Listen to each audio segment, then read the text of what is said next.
વિદ્યાર્થી મિત્રો, ગણેશ વિદ્યાલયમાં તમારા બધાનું સ્વાગત છે. અમે ધોરણ 3ની સ્વાધ્યાય પોથીનો પાઠ નંબર 1 ગુજરાતીનો વાંદરાને વાંચતા ન આવડે તેમાં આપણે જોઈએ. પ્રશ્ન નંબર 1, હું વાંચીને લખું છું. તેમાં ખટપટ એટલે કોણ? તેમાં આવે છે વાંદરો. નીચેનામાંથી ખોટા વાક્યો સામે ખોટાની નિશાની કરો. પેલું છે ખટપટ હુપાહુપ કરે તો તે સાચું,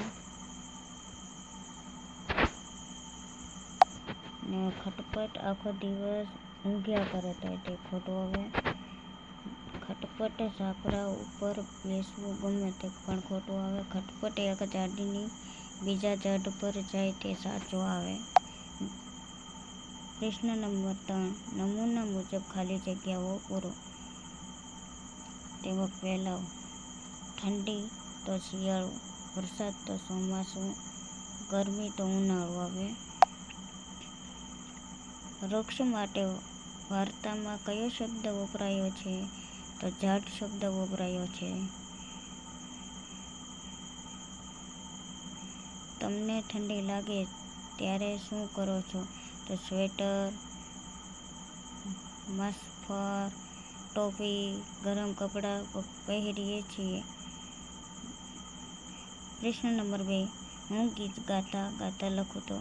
તેમાં પ્રશ્નના પાના નંબર 13 ઉપર આપેલા છે. બધી જ વાર્તાઓમાં દાદીની જેમ આબેહૂબ કોણ બોલે છે? તો ટીનુ બહેન બોલે છે. નીચેના વાક્યો છે કે ખોટા તે લખો. તો તેમાં આવે છે ટીકુ બહેનને તોફાન કરવું ખૂબ ગમે છે તો ખોટું આવે.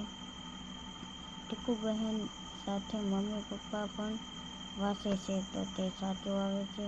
ટીનુ બહેનના ઘરે 3-4 ચોપડાઓ છે તે પણ ખોટું આવે. ટીનુ બહેનની આંખો ખરાબ હોવાથી અજવાળામાં ગુમ થઈ ગયા તો તે પણ સાચું આવે. નાનાથી મોટા એક ક્રમમાં ગોઠવો.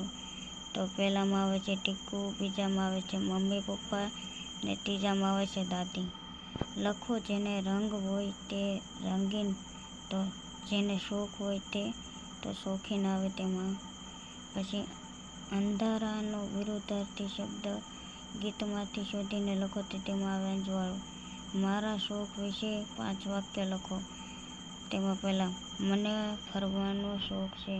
રજાઓમાં હું ફરવા જાઉં ને સાથે ખાવાનો નાસ્તો રાખું. મારી સાથે મમ્મી પપ્પા રાખું. મારા મોટા ભાઈને પણ સાથે રાખું. પ્રશ્ન નંબર 4, હું ચિત્ર જોઈને લખું. તેમાં છાપરા પર કોણ બેઠું છે? તેમાં વાંદરો આવે. બીજો, આ ચિત્રમાં કઈ ઋતુનો છે? તો શિયાળો. ઠંડીમાં બચવા માટે ચિત્રમાં લોકો કેવા કપડાં પહેરે છે? તો શાલ, મફલર, ટોપી, સ્વેટર વગેરે.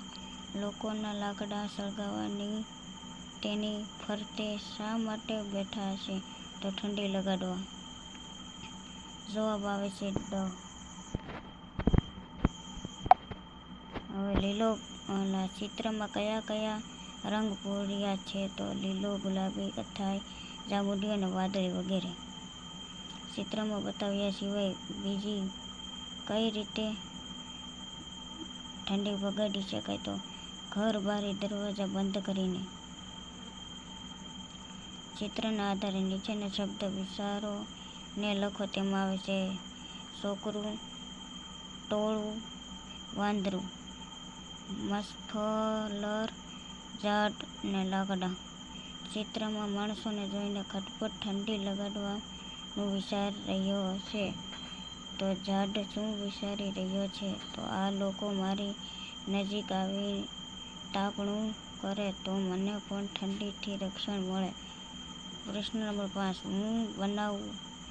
નીચેના જગ્યામાં તમારું ઘરનું ચિત્ર દોરી તેને ફરતે બાગનું ચિત્ર દોરો. અહીંયા ચિત્ર દોરવાનું છે.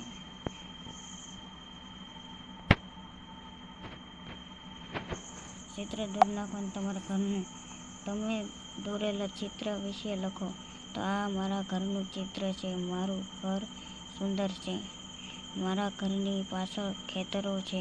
ખેતરોમાં ઘઉં વાવેલા છે. બગીચામાં સુંદર ફૂલો છે. અમારી ચેનલમાં તમને બધાને વિડીયો જોવાનું ગમે તો લાઈક સબસ્ક્રાઈબ દોનો દબા દેના. ઓકે.